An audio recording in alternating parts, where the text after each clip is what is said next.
What is going on, guys? We've got UFC 306 taking place this weekend. It should be an awesome card. I'm really interested to see what the UFC is going to do at the Sphere in Las Vegas. They've got the ability to show all kinds of interesting visuals on the screen, and it's going to be something that impacts the card both from an entertainment standpoint as well as from a DraftKings perspective, because there's going to be all this storytelling going on. Less actual fights. We only have 10 fights to be picking from in our DraftKings lineups, and that is going to mean a lot of dupes this weekend. And I'm going to be using the Stochastic Sims tool, which if you guys want to sign up for any of the tools that we have here at Stochastic, link down below in the YouTube description box. I'm going to be using that to help me weed some of the heavily duped lineups out of my portfolio. And it's going to be hard to avoid dupes entirely on a 10-fight card. I could just about guarantee that whatever lineup ends up winning, it's going to be duped at least a handful of times. I came in first last week in what ended up being also a pretty heavy dupe card. So I ended up tying with 65 other people for first place in the $3. And wouldn't be surprised if even more people tie for first this week. But we're going to do the best that we can to be unique in the spots that make sense. Kind of like last week where we were really heavy on, Ashmu's over Trevor Peak. And Ashmu's ended up putting up a really big DraftKings score. So some spots like that I'm going to try to be targeting. Another thing I recommend, though, leave salary on the table. I was looking at some of my top projected lineups by ROI in our sims, and a lot of them are leaving $800, $1,200 in salary on the table. So that's another way to make lineups that aren't going to be as likely to be duped as heavily as a lineup that, say, uses all the salary or only leaves $100 in salary on the table. Those are virtually guaranteed to be heavily duped this week. But let's get into the fight card, starting with the main event.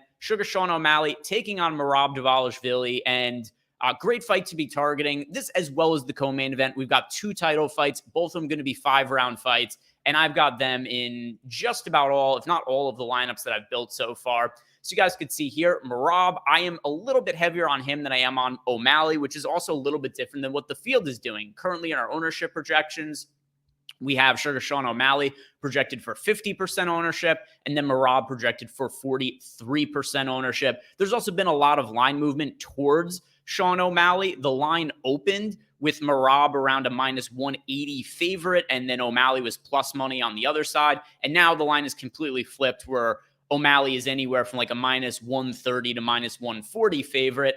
The reason I'm going to be heavier on Merab, it's twofold for this week. First off, it does matter to me that Merab is going to be slightly lesser owned of the two on a fight card that only has 10 fights, and we're looking for any kind of ownership edge we could possibly get. Another part of it that also makes a difference to me is that a win for Merab Dvalishvili in this matchup has a much higher ceiling than a win for Sean O'Malley. Because if O'Malley wins, it's likely to come by knockout in one of the first few rounds. But if Merab wins, it's likely going to be rinse and repeat takedowns, and he has no issue shooting just insane volumes of takedowns. So you look at the fight that he had 2 fights ago against Petr Yan, a 5-round decision. Merab lands 11 takedowns, but shot 49 of them. So 22% takedown accuracy, it's actually pretty poor, but it doesn't matter if you are capable of shooting 50 takedowns. The problem is that most fighters don't have the cardio to shoot 50 takedowns. Merab does. So he is going to be nonstop shooting for takedowns. If the fight takes place on the feet at any point in time, O'Malley's going to win all of those striking exchanges. But clearly, if Merab is able to put a pressure, a pace on O'Malley, he could tire him out, rinse and repeat takedowns. That's the path to victory for Merab. So there's a scenario where O'Malley wins by knockout in the 2nd or 3rd round and could potentially not be in the optimal lineup. I do not see a scenario where Merab wins and is not in the optimal lineup, considering how well he scores for DraftKings. And then in addition to that, him being the cheaper of the fighter, the two at $7,700.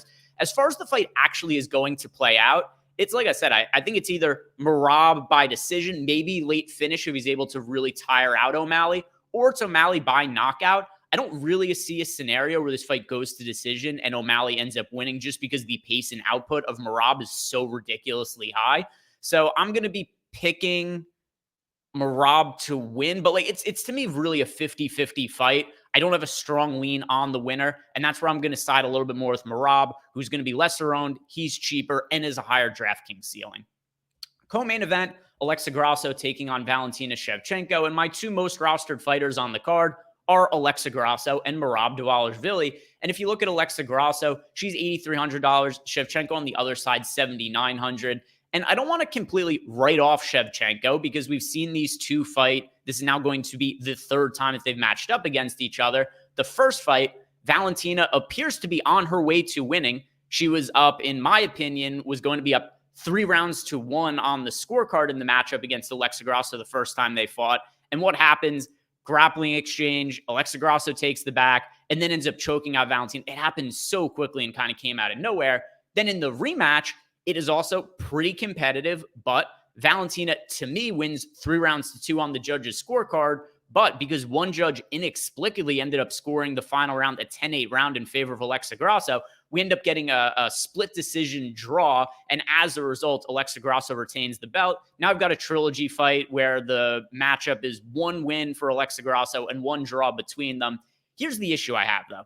Valentina Shevchenko, even though she has looked like the better minutes winner across the first 2 matchups with Alexa Grasso, she is now going to be 36 years old. And there's clearly been a degradation in her skill set that goes back to the Taila Santos fight, where Shevchenko looked unassailable as a champion. She looked untouchable. It looked like there was going to be no way to beat her. And then what happens? The fight against Taila Santos, very close, split decision. I thought Santos ended up winning the fight, and that was the first time we really saw, I don't even want to say it, a chink in the armor of Shevchenko, as much as she just looked like a slightly lesser version of herself, which makes sense given her age. We typically don't see fighters age all that well once they get past their mid-30s, especially at lighter weight classes. And then we kind of saw some of the same things in the fights against Alexa Grasso, where even though she may have been the minutes winner, it wasn't the same dominating force we'd seen from her in the past. And now we've got Shevchenko coming off a layoff, coming off injury because she did have to have surgery since the last time they fought. Now being 36 years old, I think we are going to see another slightly downgraded version of Valentina Shevchenko, whereas Alexa Grasso, she's the younger fighter of the two. Alexa Grasso is 31 years old, just turned 31 last month, and she is improving. She is just starting to reach her prime. So I think we're seeing Alexa Grasso get better as Valentina Shevchenko starts to decline, and I think that's going to be the difference in the fight. It's why I'm picking Alexa Grasso to win, even though I picked Shevchenko to win each of the last 2 matchups. And like I said, I'm not going to write off Shevchenko, especially on a 10-fight card. She's still somebody I want to get exposure to.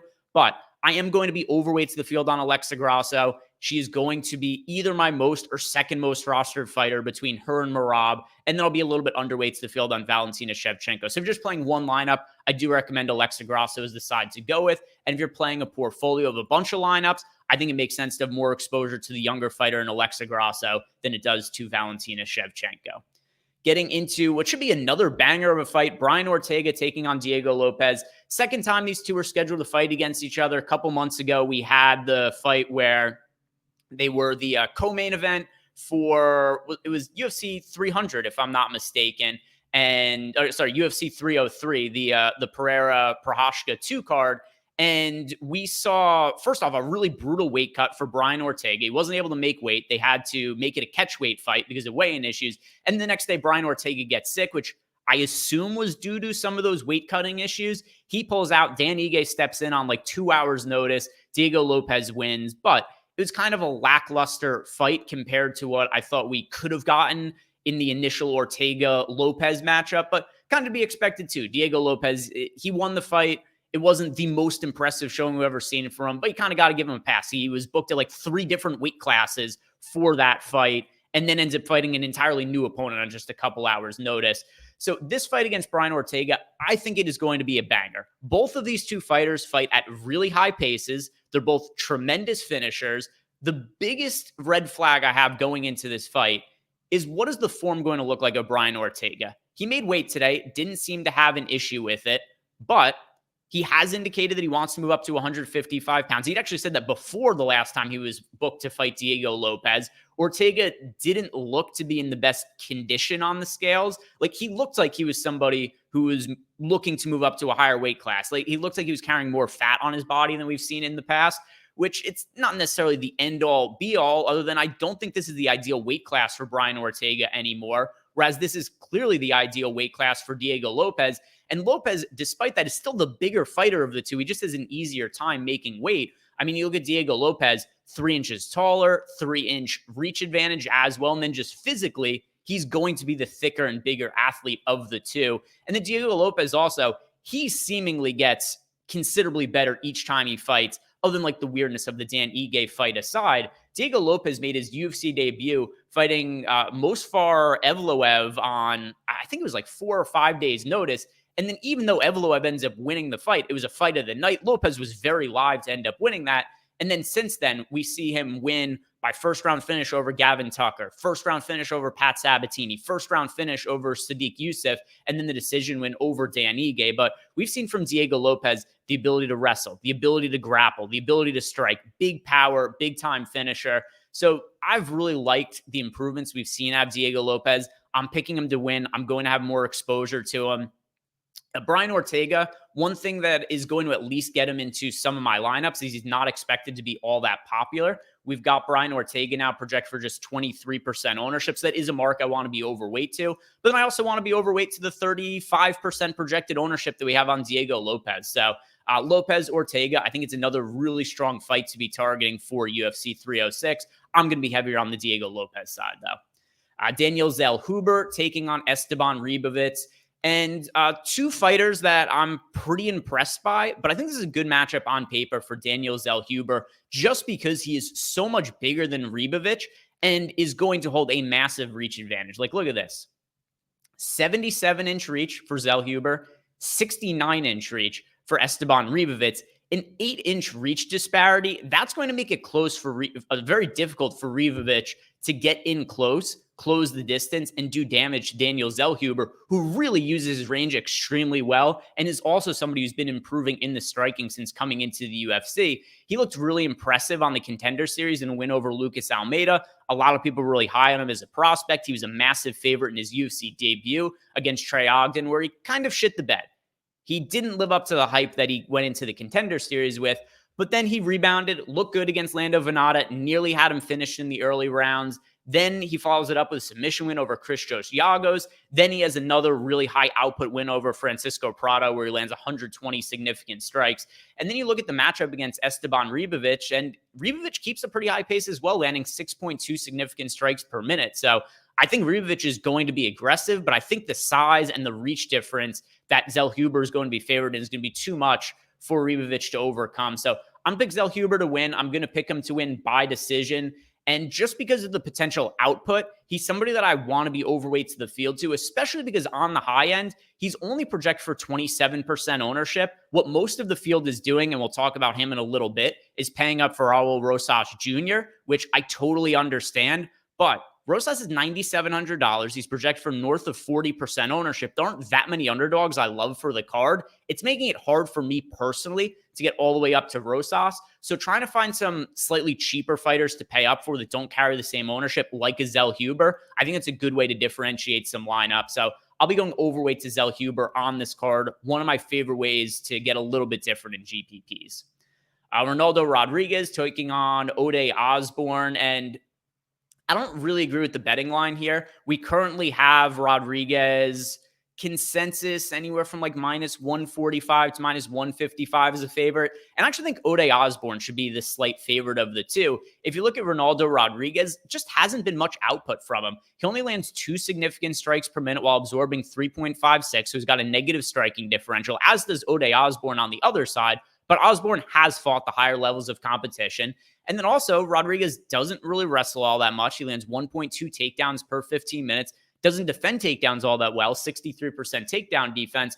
So overall, the numbers between these two are pretty similar. Both of them negative striking differentials, poor takedown defense, don't look to wrestle offensively all that much.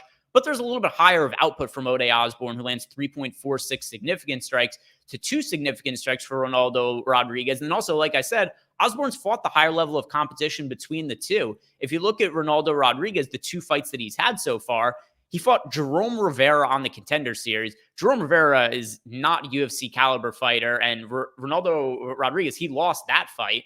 And then he makes his UFC debut against Denise Bondar, and he's losing the fight against Bondar. Bondar takes him down 4 times, able to hold a lot of control time. Bondar ultimately had, nearly 3 minutes of control time. Rodriguez was able to reverse the position, gets on top, gets a submission with like a second left in the second round of that fight. But if it wasn't for that, he was largely, in my opinion, doing the lesser work of the two. Bondar just kind of got tired at the end of the second round. First round, I thought was pretty clear for Bondar. Lands 2 takedowns, outstrikes him 31 significant strikes to 14. And then just Bondar, who is not a great fighter in his own right, just kind of gassed out in the second round. And then Rodriguez is able to finish him. But now with that said, Ode Osborne, I think that this is arguably for him the easiest fight that he's had in the UFC. Well, I think it is the most difficult fight that Ronaldo Rodriguez has had in his entire career. So I'm going to pick Ode Osborne to win. I think he's a live underdog to target, especially on a fight card that doesn't have that many great underdogs. So 26% ownership we have projecting for Ode Osborne at $7,600. He's one of my favorite ways to save salary on the slate. Moving on here to the next fight. It is Irene Aldana against Norma Dumont. This is really not a great DFS fight to be targeting. It's one that I don't want very much exposure to. If I had to play one side, I would go to Norma Dumont just because she has a path you could see to being in a winning lineup, which is she's capable of wrestling offensively. She lands almost 2 takedowns per 15 minutes. Sometimes she looks to wrestle in her fights. Sometimes she doesn't. This seems to me a very obvious spot where Norma Dumont should come into the fight with a wrestling-heavy game plan because on the feet, it is not remotely competitive. Aldana is a mile better as a striker in this matchup, but Dumont is the more physical of the two. I think that she's stronger. I think she's also going to be the physically bigger, even if Irene Aldana is going to be the taller athlete in there. And we have seen at times Dumont implement a wrestling-based game plan and look not great, but serviceable. Her last fight against Germaine Durandamy, she landed 6 takedowns. She didn't really do much with them. She only landed 11 significant strikes, but she landed 6 takedowns, had a bunch of top control time. So if this is a fight where she's able to do something similar, land 5, 6 takedowns against Irene Aldana, only a 10-fight slate, you could see a way that she's a contrarian play that could potentially weasel her way into an optimal lineup. So not super high on this fight. It's one of the ones I'll have the least amount of exposure to, but if you need to play a side and you want to be contrarian, I think Norma Dumont is the way to go. Here's another fight that's just going to be an absolute banger. Terrific matchmaking. Manuel Torres against Ignacio Bahamondes. It's a pretty difficult and close fight to call, but the reason I'm going to be siding with Bahamondes in the same way in the main event that I'm leading towards the Merab side is that in a fight that I think is kind of difficult to predict, but the winning fighter should score pretty well here, Bahamondes is projected for 34% ownership, and he's also cheaper. Manuel Torres at $8,200 is projected for 41% ownership. I'm just going to flip those numbers. I'll be playing more of Bahamondes. I'll be overweight to him. I'll be a little bit underweight to the field on Manuel Torres. The biggest thing that gives me pause about Torres, who, I mean, the output of these two is ridiculous. Torres landing 8.14 significant strikes per minute, Bahamondes 7.15. We just have never really seen Torres in extended fights. And Bahamondes is not somebody who I think that Torres is just going to be able to get out of there as easy as he has some of his other previous opponents. Because you look so far, we've seen out of Torres, first round finish on the Contender Series. Fights his UFC debut against Frank Camacho, first round knockout. Next fight, Nicholas Mota, first round knockout, under 2 minutes. Chris Duncan, first round submission that was, also in under 2 minutes. So far, we've seen 4 total fights in the octagon from Manuel Torres. They've all finished in the first round. He's fought a total of like 7.5 or 8 minutes or something like that. We don't have a way of knowing what Manuel Torres looks like if the fight plays out and gets to the second round. And Bahamondes, he's much more battle-tested. It doesn't mean that Manuel Torres can't fight past the first round, but there are many times we see fighters that all their fights finish in the first round. All of a sudden, they find themselves in a second round, and they're just totally gassed. They don't know how to pace themselves. They've never been there before. Whereas Bahamondes, we've seen him fight into the third round in 1, 2, 3, 4, 5 out of the 7 fights that he's had in the octagon. And we have seen he's able to keep a pace and pressure all the way through that third round. So I do think that both these fighters are live for finishes because they're both very powerful strikers that we've seen put away some of their opponents. But just due to the toughness of Bahamondes, he's also going to be much bigger. He's 5 inches taller than Manuel Torres. He's going to have a reach advantage as well. He's capable of using kicks to keep distance in addition to being a really good boxer as well. So I'm going to side with Bahamondes, and I'll be different from the field by getting higher on Bahamondes when the field is going to be leaning a little bit more towards Manuel Torres. So, I've got Bahamondes in 42% of my lineups. He's the fighter that I currently have the most exposure to that isn't one of the fighters in the main event or the co-main event. Moving on here, we have Yasmin Jauregui taking on Ketlin Souza. And as far as Jauregui goes, I think that she is very, very safe pick to end up winning this fight. The only time we've seen her lose in the octagon was a fight against Denise Gomes, where she just got starched immediately. Like, Denise Gomes has big time power. She landed, I think it was like the second or third strike of the entire fight, and it was just a few seconds in. It stunned Jauregui, it put her down, and then Denise Gomes landed some ground and pound. That was the end of the fight. It was a little bit of a fluke outcome, but other than that, Jauregui has looked like a real legitimate future title contender. She looked great against Jasmine Lucindo, who's also a young prospect, I think is a potential future title contender. She was able to put away Estela Nunes, where she showed off some of her power. And then last fight against Sam Hughes, it wasn't the most impressive one-sided showing, but we did once again see that Jauregui is able to fight hard for 3 rounds against a slightly outmatched opponent. And now in this fight here against Ketlin Souza, I think this is going to be one of the easiest matchups that Jauregui has had. I do think this fight is being booked just to give some extra shine to Jauregui in front of a Mexican fan base here at the Sphere on Mexican Independence Day. And you look at just like all the metrics we have here, just in terms of output, she just lands 6.26 significant strikes per minute. We have seen her that she will absorb strikes at times. Then Ketlin Souza on the other side, I don't really know she's somebody who belongs in the UFC. She does have a win in her last fight against Mar McMahon, but Mar McMahon also doesn't belong anywhere near the UFC. So I'm not convinced Ketlin Souza is a UFC caliber talent. Jauregui, on the other end, I think she's a future title contender. So with that in mind, I do think there's more upside for Jauregui than some of her previous box scores show, just because I think she's going to be fighting a very outmatched opponent, which should be the easiest matchup of her career. So I'm going to pick Jauregui to win. I do think the most likely outcome is that she wins by decision, but I think there is more opportunity for a finish than what some of the betting odds might indicate. So she's $9,200. I do think that she's going to end up being the lowest owned pay-up option on the entire slate. And just in the interest of trying to find a little bit of upside and a way to be different, I am going to be playing Jauregui in, right now I have her in 33% of my lineup. It's probably about where I'm going to finish. I think it's a reasonable way to have a different looking lineup where, like I said, I think there's more opportunity for her to finish the fight than what some of the betting odds indicate. Edgar Charr taking on Joshua Van. And if it was not for Van's last fight, I would very confidently be picking him to win here. Here's the problem, though. He took this fight on very short notice after Edgar Charr. I can't remember who Charr's was initially booked to fight, but opponent falls out. UFC needs a replacement opponent. Joshua Van steps in. The problem is Van just took a hellacious beating against Charles Johnson. That fight was a war. He gets knocked out in the 3rd round by Johnson, and that was in July. So now you've got a guy who, on just 2 months' time, after being knocked out for the first time in his career, is fighting an opponent in Edgar Charr, who I don't think Charr is the best minutes winner, but he's a good finisher. He's got power. He's got the ability to grapple, and he definitely has a handful of submissions in his back pocket. It's just the short turnaround from the knockout that gives me some pause from Joshua Van. Like, how is he going to react to taking a big shot? We don't really know. It's an unknown heading into the fight.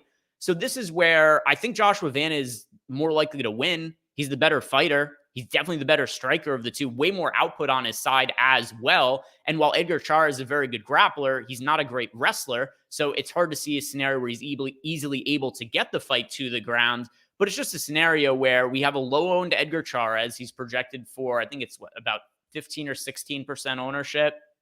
Yeah, 15.3% ownership.